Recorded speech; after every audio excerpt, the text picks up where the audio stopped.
So, one of the most common questions I get is how do I know if it's my intuition speaking or if it's just my anxiety? And honestly, this is something I've struggled with before because when you're highly sensitive, both can feel very real. Both can show up when you're making an important decision, they can create strong emotions, and sometimes it can be incredibly difficult to tell the difference. But over time, I've learned some important distinctions. And the first is that the anxiety is usually really loud and it tends to be really repetitive. You keep asking the same questions over and over again. What if I make the wrong decision? What if they reject me? What if I fail? What if something goes wrong? Anxiety, it creates urgency, right? So it feels like you need to figure everything out right now. It wants certainty, it wants guarantees. The problem is that life doesn't come with guarantees. And because anxiety wants certainty, it often keeps searching for more information, more reassurance, more opinions, and no answer ever feels like enough. Intuition, however, is different. So, in my experience, intuition is usually much quieter. It just arrives with a simple knowing. It doesn't necessarily come with a detailed intellectual explanation. It doesn't argue its case. It doesn't try to convince you.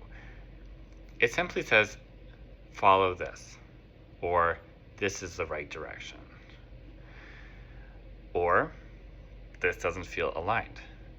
So what's interesting is that intuition isn't always comfortable. People often assume that intuition should feel peaceful, you should feel meditative, you should feel calm, but that's not necessarily true. Sometimes intuition tells us something we don't want to hear, or it tells us that a relationship isn't right. Sometimes it's telling us that we need to set a boundary or to make a change, right? So these can be uncomfortable things. But even if it's uncomfortable, there's often a sense of clarity underneath it. Another thing that I've noticed is that highly sensitive people struggle with this because we're constantly taking in information, right? We notice details. We pick up on subtle social cues. We see possibilities. That's a gift. But sometimes that gift can turn into overthinking, right? So instead of listening to ourselves, we end up analyzing every possible outcome. So here's a simple exercise that you can try the next time you're facing an important decision. Ask yourself, what am I afraid might happen? And then ask, what do I already know? So the first question often reveals anxiety. The second question often reveals intuition.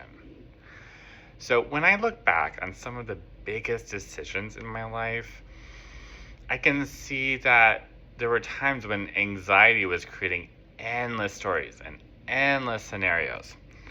But underneath all of that noise, there was usually a quieter voice that already knew the answer. So the challenge wasn't really receiving the guidance, it was trusting it. The good news is that this does get easier with practice. So the more connected you become to yourself, the easier it becomes to recognize the difference between fear and knowing. And the more healing you do, the easier it becomes to trust your own inner voice. You don't have to be perfect at it. You just have to keep listening. If you found this helpful, be sure to subscribe for more videos on intuition, healing, relationships, and personal growth. And I'll see you in the next video.